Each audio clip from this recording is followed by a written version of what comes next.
감사합니다. 자, 오늘 우리에게 주신 하나님의 말씀은 요한복음 19장 14절에서 22절까지의 말씀입니다. 요한복음 19장 14절에서 22절까지의 말씀 한 절씩 교독하시고 마지막 절 말씀은 함께 읽도록 하겠습니다. 이날은 6월절의 준비일이요 때는 제6시라. 빌라도가 유대인들에게 이르되 보라, 너희 왕이로다. 그들이 소리 지르되 없이하소서, 없이하소서, 그를 십자가에 못 박게 하소서. 빌라도가 이르되 내가 너희 왕을 십자가에 못 박으랴. 대제사장들이 대답하되 가이사 외에는 우리에게 왕이 없나이다 하니, 이에 예수를 십자가에 못 박도록 그들에게 넘겨주니라.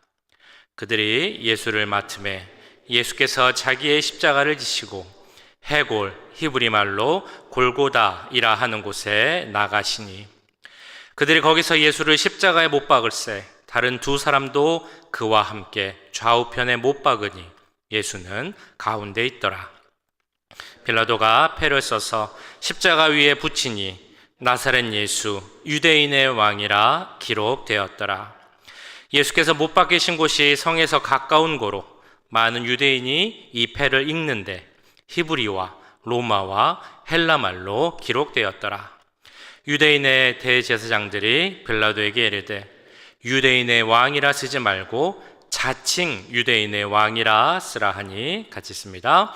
빌라도가 대답하되 내가 쓸 것을 썼다 하니라. 아멘.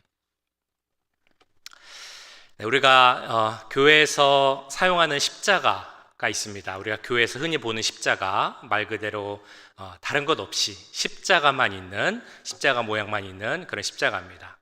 근데 아마도 그 천주교 성당을 한 번씩 가보셨을 텐데요, 아니면 그 천주교에서 사용하는 그림을 보신 적이 있을 것입니다. 거기서 사용하는 십자가는 우리 교회에서, 개신교회에서 사용하는 십자가하고는 조금 다르죠. 무엇보다 예수님께서 십자가에 못 박히신 모습이, 그 고통당하시는 그 모습이 있는 십자가를 사용하고 있습니다. 지금 사진에 나오는 것처럼 예수님이 달려있는 그런 모습입니다. 그래서 고통당하시는 예수님의 상이 있는 십자가다, 그래서 십자고상이라는 말을 사용하기도 합니다. 하지만 우리 개신교회에서는 저는 십자가가 아닌 십자가만 사용하고 있죠. 그 이유는 역사적으로 보자면 그 성상, 교회 안에, 교회 건물 안에 성상이 있는 것을 금한다라는 그 논쟁에 있어서 그 예수님의 모양은 빼고 십자가만 사용했던 그런 역사적인 일이 있습니다. 그리고 신학적으로 보자면 예수님이 십자가에서 고난을 당하시는 것도 물론 중요하지만 그것뿐 아니라 부활하신 예수님을 우리가 생각하는 것이 중요하기 때문에 고난당하시는 예수님의 모습을 십자가에 놓지 말자라는 그런 주장도 있습니다. 그래서 어쨌든 우리가 사용하는 십자가에는 예수님의 모습이 있지 않죠. 그런데 아까 보신 그림에도 나왔습니다만 그 십자고상에 보시면 예수님뿐만이 아니라 그 위에 붙여진 팻말이 있죠. 팻말에 보시면 네 글자의 단어가 있습니다. 뭐라고 쓰여 있나요? I, N, R, I 라는 단어가 있습니다. 이 말은 라틴어입니다. 무슨 말이냐면 이에수스, 나자레누스, 렉스, 이우다, 에오름. 이에수스, 나자레누스, 렉스, 이우다, 에오름. 그 말은 나사렛의 왕, 나사렛 예수 유대인의 왕이라는 그 라틴어입니다. 나사렛 예수 유대인의 왕. 예수님께서 십자가에 못 박히실 때 그 위에 팻말이 붙었습니다. 그런데 그 팻말 가운데 어떤 단어가 붙였는지는 복음서에 따라 조금 다릅니다. 예를 들면 마가복음 그리고 누가복음에는 유대인의 왕이라는 단어만 쓰여 있습니다. 그에 비해 마태복음에서는 예수라는 단어가 들어가서 유대인의 왕 예수라는 단어가 쓰여 있죠. 그리고 오늘 보신 요한복음에는 가장 길고 자세한 단어가 있습니다. 나사렛 예수 유대인의 왕이라는 단어입니다. 근데 어떤 복음서든지 간에 공통적으로 나오는 단어가 있죠. 바로 유대인의 왕. 우리 예수님이 유대인의 왕으로 이 땅에 오셨다라는 것입니다. 예수님이 한 개인으로서나 혹은 범죄자로서 그 심판을 당하시고 재판을 당하고 죽음을 당하신 것이 아니라 우리를 위해, 우리의 죄를 용서하시기 위해 구약 성경에서 미리 예언하시고 예표하셨던 그 모습 그대로 오셨다는 것이죠. 구약 성경을 통해서 우리를 구원하실 구원자 메시아는 유대인의 핏줄에서 올 것이다 라고 말씀하셨기에 그것을 이루기 위해서 유대인의 왕으로 이 땅에 오신 것입니다. 그뿐 아니라 예수님은 유대인의 왕으로만 이 땅에 오신 것이 아니라 바로 우리 모두 온 인류의 죄를 사하기 위하여서 이 땅에 오신 분이 바로 우리 예수님이라는 것이죠. 예수님의 죽음은 우리 모두를 위한 구속적 의미의 죽음이다라는 것을 선언하는 것이 바로 이 나사렛 예수 유대인의 왕이라는 말이 갖고 있는 의미라는 것입니다. 예수님은 유대인의 왕뿐 아니라 우리 모두의 왕으로 이 땅에 오셨습니다. 그런데 그 유대인의 왕이신 예수님을 대하는 사람들의 태도가 달랐죠. 오늘 보신 요한복음 말씀을 포함해서 십자가 앞에서 십자가를 지고 가시는 예수님을 대하는 사람들의 태도를 보면 우리는 크게 세 가지의 유형의 사람들을 볼 수 있습니다. 오늘 읽으신 말씀, 어제 보신 말씀에 이어서 빌라도 앞에서 재판을 받으시고 또 십자가를 지시고 골고다 언덕으로 가시는, 그리고 십자가에 못 박히시는 예수님의 모습이 나와 있습니다. 그러면서 그 심판 가운데 유대인들과 논쟁하는 그런 모습이 나오죠. 그런데 먼저 나오는 사람의 유형은 바로 유대인의 왕으로 오신, 우리들의 왕으로 오신 그 예수 그리스도를 받아들이지 않고 거부하는 그런 사람들의 모습을 볼 수 있습니다. 먼저 15절 보시면 나와 있습니다. 그들이 소리 지르되 없이 하소서, 없이 하소서, 그를 십자가에 못 박게 하소서. 빌라도가 이르되 내가 너희 왕을 십자가에 못 박으랴.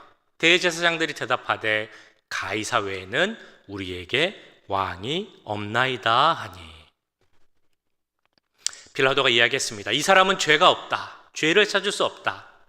그러나 그런 빌라도의 선언과 상관없이 유대인들은 뭐라고 합니까? 예수님을 거부한 사람들은 그를 없이 하라, 죽이라, 그리고 십자가에 못 박으라 라고 외치고 있는 것입니다. 심지어 대제사장들도 그렇게 이야기를 합니다. 저 사람이 유대인의 왕이라고 하는데 우리의 왕은 가이사밖에 없습니다. 그러니 저 사람을 죽이십시오 라고 이야기를 하고 있는 것입니다.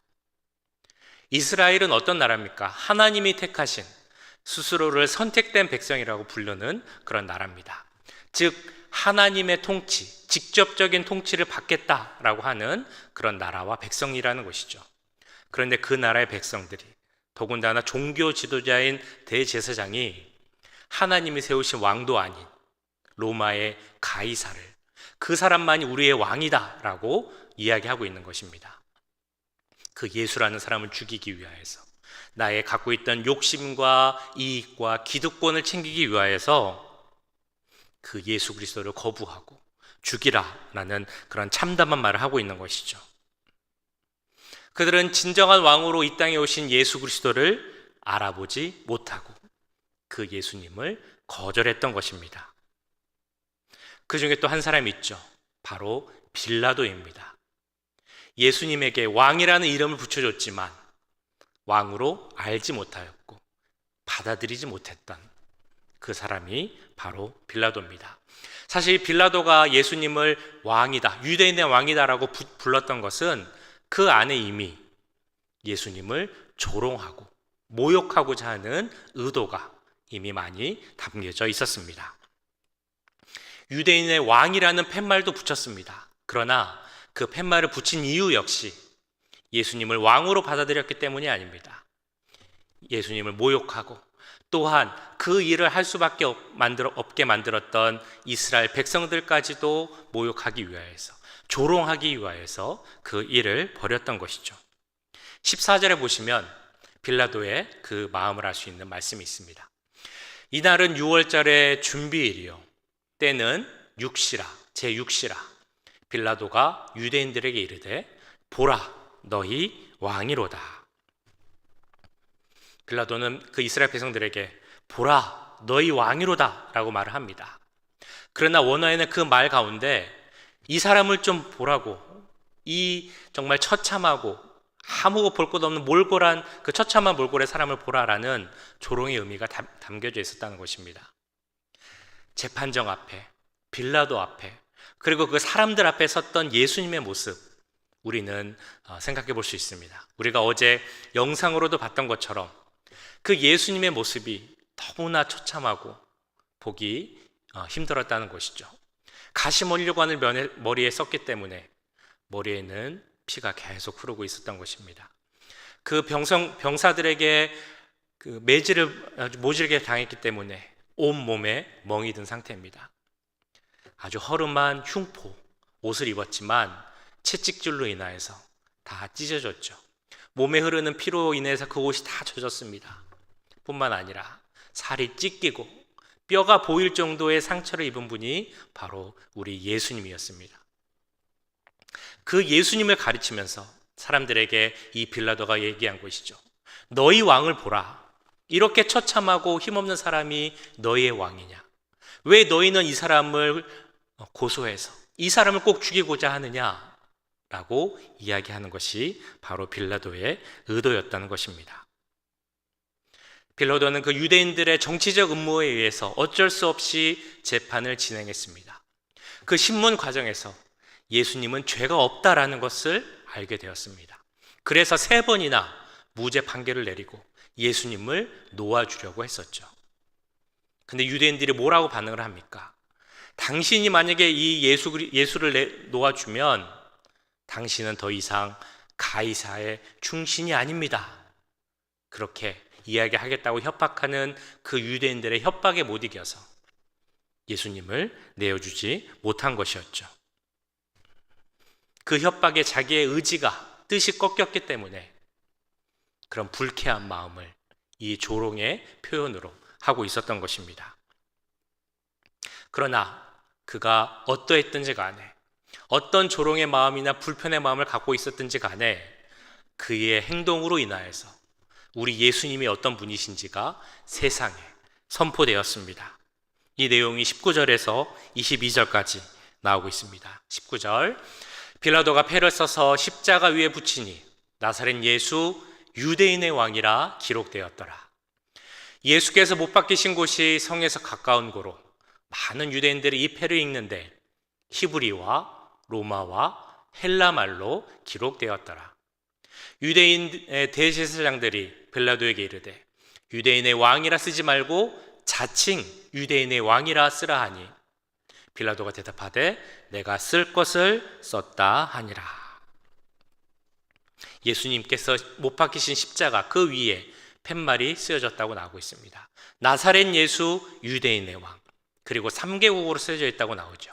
히브리 말, 헬라 말, 그리고 라틴 말, 이렇게 3가지로 쓰여 있습니다. 유대인들을 끝까지 요구했습니다. 거기에 한 글자를 더 붙여라. 자칭이란 말을 붙여서 이 유대인의 왕이 스스로 한 말일 뿐이다 라고 그렇게 바꾸길 원했지만 빌라도는 그 말을 들어주지 않았습니다. 로마의 사형법에 의하면 십자가 위에, 십자가에 달려서 죽게 할 때 이 사람이 어떤 이유로, 무슨 죄목으로 죽게 되었는지를 쓰게 되어 있었습니다. 그러니까 예수님 위에 쓰여진 그 팻말은 예수님이 왜 십자가에 못 박히는지를 나타내는 그런 내용이라는 것이죠.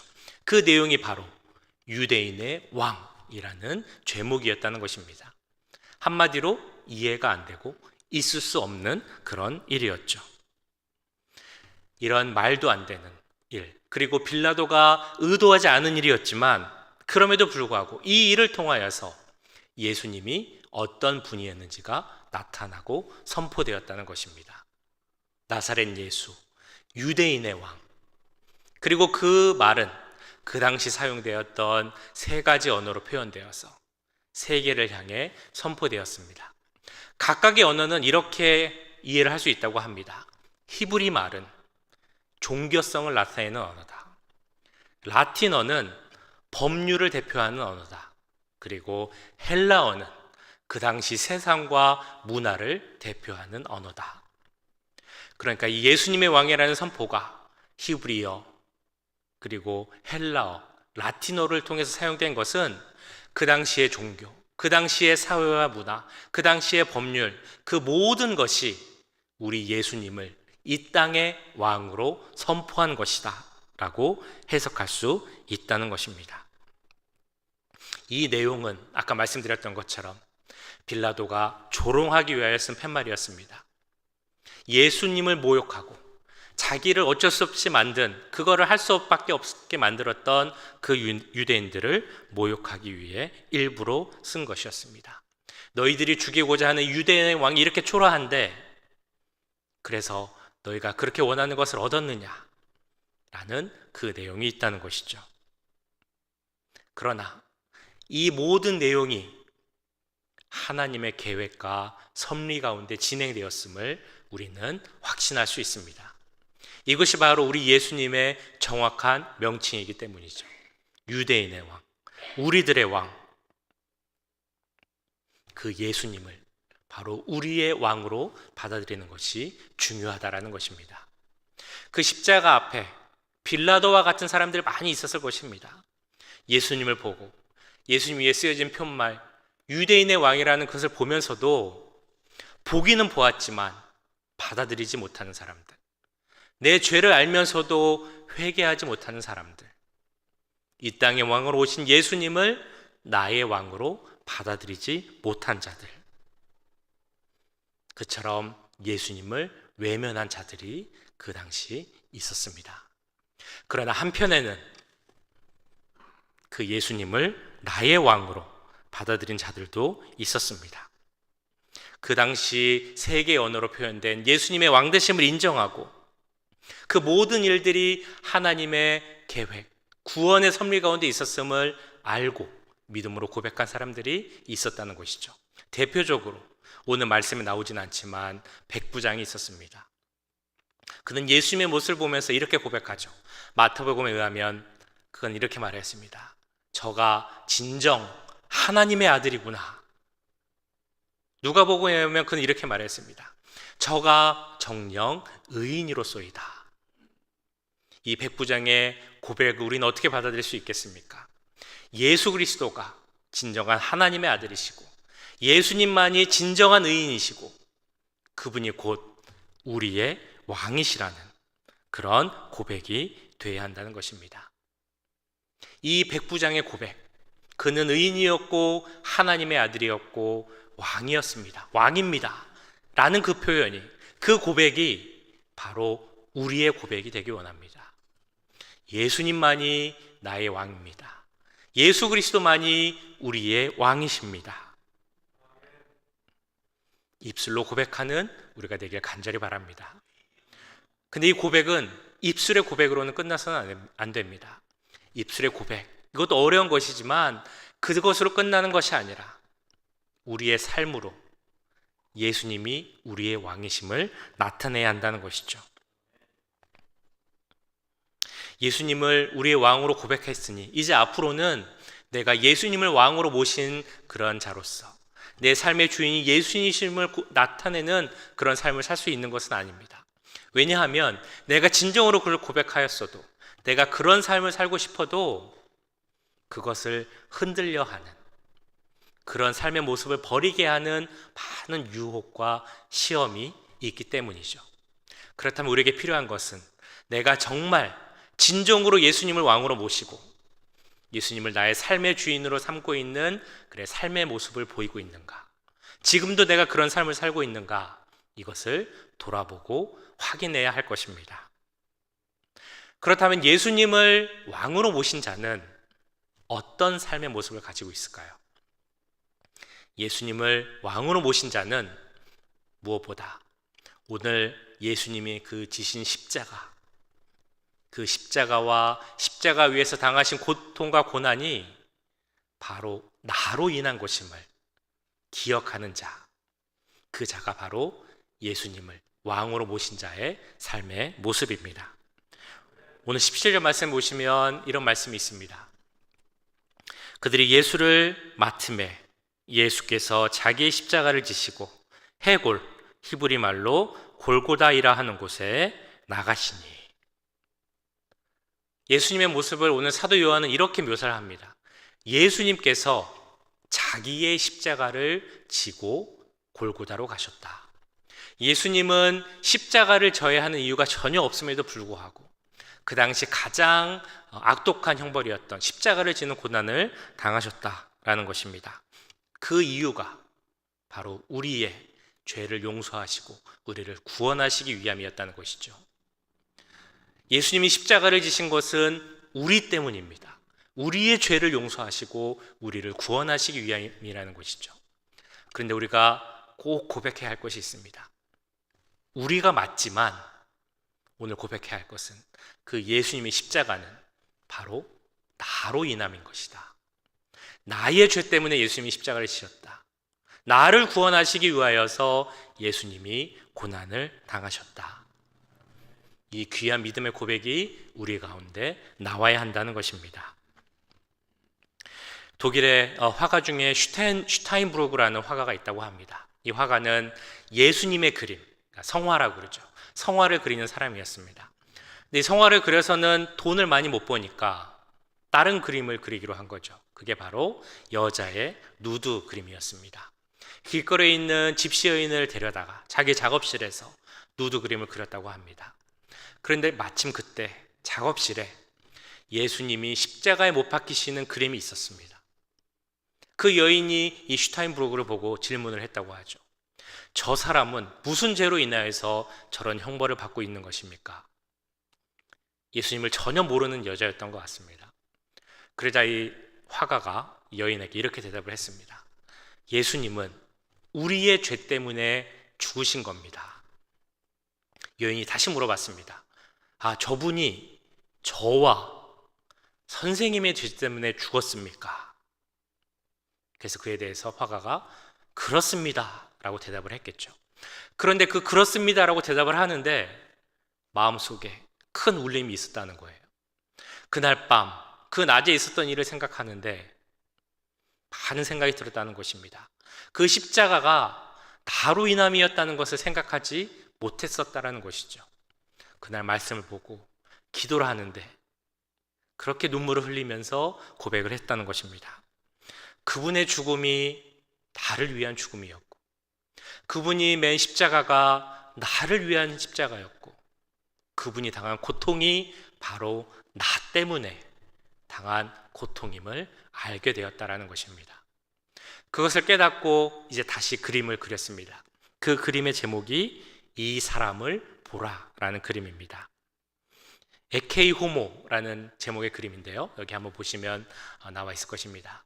오늘 보신, 정확히는 어제 말씀 19장 5절에 나오는 빌라도가 예수님을 데리고 와서 보라 이 사람이로다 라고 하는 그 장면의 그림입니다. 이 그림에 대한 내용은 여기서 끝나지 않습니다. 어떤 여인, 헤부갈이라는 여인이 전시되어 있는 이 그림을 보고 큰 감동을 받습니다. 예수님의 모습을 보게 된 것이죠.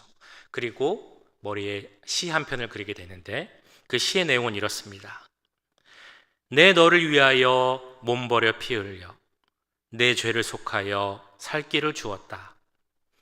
너 위에 내 몸을 주건만 날 무어 주느냐? 널 위해 몸을 주건만 날 무어 주느냐? 이 여인의 아버지가 목사님이었다고 합니다. 그래서 아버지에게 가서 이 시를 보여드렸더니 아버지가 그러면 너의 마음을 더 표현해봐라 라고 했죠. 그래서 그 모든 시에 곡을 붙이고 부르게 된 찬송, 그것이 바로 우리가 잘 아는 311장 내 너를 위하여 라는 찬양입니다. 잠시 후에 부르겠지만 지금 1절만 한번 같이 불러보도록 하겠습니다. 내 너를 위하여.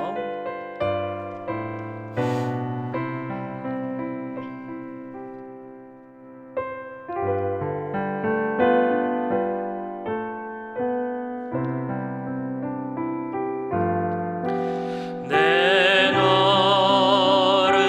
위하여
찬양을 부르면서 무엇보다 예수님이 지신 십자가가 나 때문에 지신 십자가임을 고백하고 기억하는 우리가 되기 원합니다.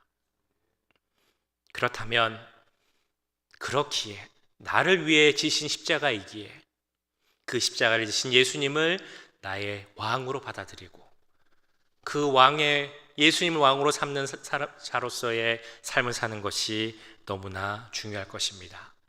그것을 꼭 기억하고 다시 한번 새길 수 있는 그런 고난주간이 되길 간절히 바랍니다. 예수님을 왕으로 받아들인 자의 또 다른 특징이 있습니다. 그것은 바로 나를 내려놓고 나는 죽고 예수님으로 사는 자, 그것이 바로 예수님을 왕으로 모신 자의 특징이라는 것입니다. 사도 바울은 갈라디아서 2장 20절에서 이렇게 고백하고 있습니다.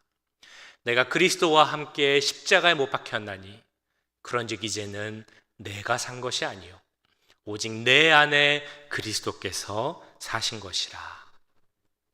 사도 바울이 정말 힘썼던 것, 내가 사는 것이 아니라 내 안에 그리스도께서 사는 것입니다. 그래서 그것이 마음대로 되지 않을 때는 내 몸을, 내 의지를 쳐서 주님께 굴복하게 하였다라고까지 고백하고 있습니다.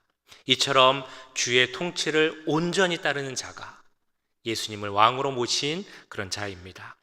주님을 왕으로 모신 자가 어떻게 살아야 하는가, 그것을 증거하는 삶이고 주의 성도가 어떻게 살아야 하는지를 보여주는 모습이라고 할 수 있습니다. 고난주간이 되면은 꼭 생각나는 목사님이 한 분 계십니다. 여러분을 너무나 잘 아시는 주기철 목사님이시죠. 우리가 잘 아는 순교자 목사님입니다. 많은 그 얘기를 아시겠지만 제가 다녔던 우리 장신대에 그 주기철 목사님의 손자 중에 한 분이 교수님으로 계십니다. 그분의 어떤 고백, 간증을 통해서 알게 된 목사님의 모습이 있는데요. 그 중에서 제가 기억나는 두 가지 얘기들이 있습니다. 하나는 솜옷에 관련된 것이고 하나는 그 숭늉에 관련된 이야기입니다. 목사님이 그 평양 감옥에 갇히셨을 때 가족들에게 옷을 좀 갖다 달라고 연락을 했다고 합니다. 그런데 얇은 옷, 홑겹으로 된 한 겹짜리 옷을 갖다 달라고 말씀하셨다는 거예요. 그래서 목사님 사모님이 너무 이상한 것이 그 추운 평양 겨울에 감옥에 있는 게 얼마나 추웠겠습니까? 그래서 뭔가 잘못된 것이 아닌가라고 생각을 해서 홑겹 옷이 아닌 솜을 넣은 솜옷을 갖다 주었다는 겁니다. 근데 그것을 보고 이 주기철 목사님이 화를 내셨다는 거예요. 그 이유가 무엇이겠습니까? 그 이유는 바로 고문 때문이었습니다. 매일같이 매질을 당하고 정말 말로 표현할 수 없는 혹독한 그 고문을 당하다 보니까 몸에서 피가 나고 고름이 나는 거죠. 그것이 옷에 스며드는 겁니다.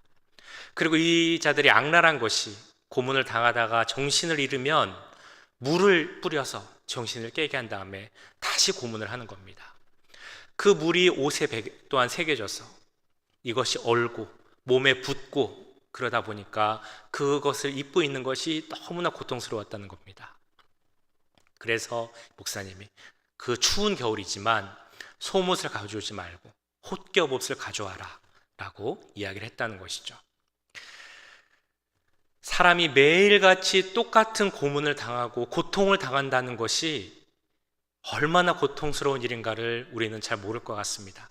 너무나 힘들고 사람을 정말 미치게 만드는 일이라고 합니다. 내가 내일 일어나면 오늘 당한 고통을 또 똑같이 당해야 한다라는 것은 너무나 힘든 일일 것입니다. 그런 사람 앞에서 그 일본 사람들이 이렇게 유혹을 하죠. 다른 거 필요 없다. 그냥 예수님을 믿어도 되고 천황에게 절해도 된다라고만 얘기해라. 아니면 차를 태워줄 테니까 그 천황 신상 앞에 갈 때 고개만 한번 끄덕여라. 그러면 이 고통 안 받고 가족에게 돌아가서 잘 살 수 있다. 이렇게 유혹을 한다는 거죠. 그 유혹 앞에서 얼마나 힘들었겠습니까? 자, 그런데 또 하나의 그 기억에 남는 것은 바로 숭늉에 관한 이야기입니다. 이 목사님이 돌아가시기 전 마지막으로 가족을 만났을 때 세 가지의 유언을 남겼는데 그중 마지막 말씀이 바로 이거였다는 거죠. 여보, 내가 지금 따뜻한 숭늉을 한 그릇 먹고 싶소. 이게 의미하는 것이 무엇이겠습니까? 주기철 목사님이란 분이 특별한 분이 아니라는 것입니다. 춥고 배고플 때 생각나는 것이 따뜻한 누룽지 한 그릇이라는 우리와 똑같은 분이라는 것이죠. 그분이 특별하고 대단해서 그 고문과 고통을 이겨낸 것이 아니라 우리와 똑같은 분임에도 불구하고 그분은 오직 예수님만 바라보았기 때문에 그 고난과 고통을 이겨낼 수 있었다는 것입니다. 십자가를 바라보고 나를 위해 지신 그 십자가를 지신 예수님을 바라보았기에 그는 그것을 이겨낼 수 있었던 것입니다. 나를 위해 이 땅에 오신 예수님, 이 땅의 왕이신 예수님, 그렇지만 나를 위하여서 나의 죄 때문에 십자가를 지니고 고통을 당하신 그 예수님을 생각했기에 그것을 이겨내야 했고 또한 이겨낼 수 있었다라고 고백을 하는 것입니다. 우리도 이 시간 그 목사님과 같은 고백을 하기 원합니다. 우리가 정말 특별한 힘이 있어서 뭔가 대단한 사람이어서 십자가를 지키고 예수님을 왕으로 모실 수 있는 삶을 사는 것은 아닙니다. 그 예수님이 나를 위해 이 땅에 오셨다는 것을 깨닫고 그 십자가가 바로 나 때문임을 깨달았을 때 우리는 예수님을 쫓는 삶을 살게 될 줄로 믿습니다. 예수님을 왕으로 모시는 그 삶을 살게 될 줄로 믿습니다. 이 시간 함께 기도하실 때 우리의 왕 되신 예수님, 내가 그 이름을 높이고 영원히 그 이름을 송축하겠습니다. 이런 귀한 믿음의 고백을 드릴 수 있는 우리 모두가 되길 간절히 소원합니다. 지금 말씀드린 대로 우리 왕 되신 예수님 십자가를 바라보며 나를 위해 죽으신 주님을 따르며 살겠습니다. 이렇게 고백하는 기도 함께 드리도록 하겠습니다. 사랑해 주님, 나를 위해 이 땅에 오신 예수님 주님을 바라봅니다. 그 예수님이 당하신 십자가, 예수님이 당하신 그 모든 고통, 그 당하신 죽음이 바로 나 때문이었음을, 나의 죄 때문이었음을 이 시간 고백합니다. 주여, 우리 가운데 함께 해주시옵소서. 그 예수님의 십자가를 바라보는 우리가 되게 해주시옵소서. 그 십자가를 놓치지 않는 우리가 되게 해주시옵소서. 십자가 위에 굳건히 설 수 있는 우리가 될 수 있도록 주님 역사해 주시옵소서. 그러기에 내가 예수님을 왕으로 모신 삶을 살게 하시고 우리 주님만이 나의 삶의 주인임을 고백하며 나아갈 수 있는 우리 모두가 될 수 있도록 역사해 주시옵소서. 날 위해 무엇을 주겠냐고 말씀하시는 주님 앞에 주님을 쫓고 왕으로 모신 삶을 살겠습니다라는 그 믿음의 고백을 드릴 수 있는 우리 모두가 될 수 있도록 주님 역사하여 주시옵소서. 사랑해 주님, 이 시간 주님 앞에 고백하며 나아갑니다. 나를 위해 이 땅에 오시고 나를 위해 그 십자가를 지시고 십자가 위에서 고난을 당하신 주님만을 바라보는 우리가 되게 하여 주시옵소서. 그 십자가를 잊지 않는 우리가 되게 하시고 십자가를 바라보며 그걸 지신 예수님을 바라보며 예수님만이 나의 왕이십니다라는 고백을 드릴 수 있도록 주님 역사하여 주시옵소서. 왕 되신 우리 예수 그리스도가 우리 삶을 통하여서 또한 나타나기 원합니다. 내 삶의 주인이 되게 하시고 나의 모든 것을 주님께 맡길 수 있는, 그래서 내 삶을 통하여서 예수 그리스도가 지신 십자가가 드러나고 나타날 수 있도록 주님 역사해 주시고 함께하여 주시옵소서. 내 몸을 위하여 너에게 주었을 때 너는 무엇을 주겠냐고 물어보실 그 예수님 앞에서 주님, 예수님 사랑합니다. 우리의 사랑의 마음을 드립니다. 예수님을 왕으로 모신 삶을 살기 위해서 제가 정말 기도하고 노력하였습니다. 이 귀한 고백을 드릴 수 있는 우리 모두 될 수 있도록 주님 함께하여 주시옵소서. 모든 것 감사드리며 우리를 구원하신 예수님의 이름으로 기도합나이다. 아멘. 우리 찬송가 내 너를 위하여 다시 한번 찬양하도록 하겠습니다.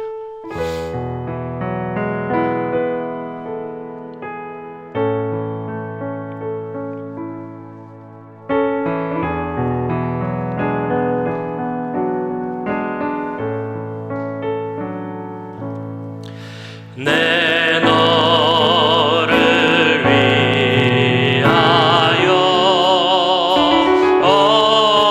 몸 버려 피 흘려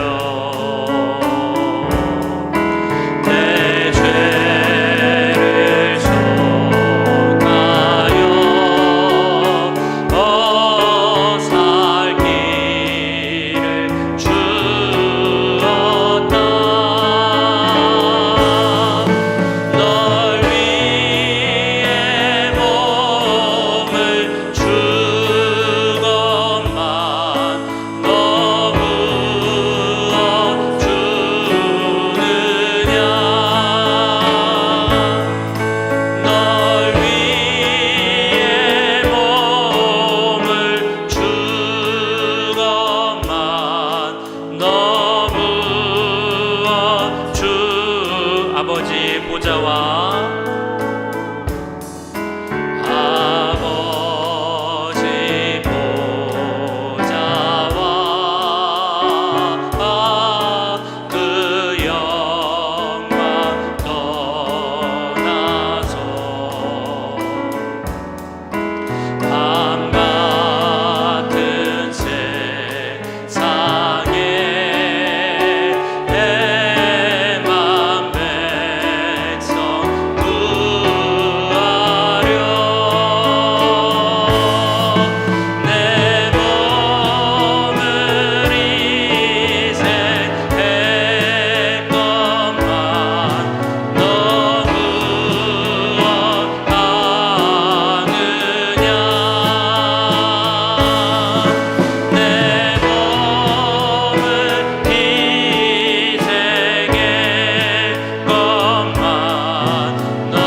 한없는 용서와 한없는 용서와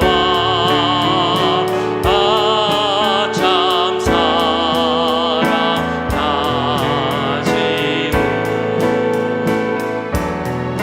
세상에 내려와 값없이 주었다. 이것이 귀중한 것만 너무 주느냐. 이것이 귀중한 것만 너무 주느냐.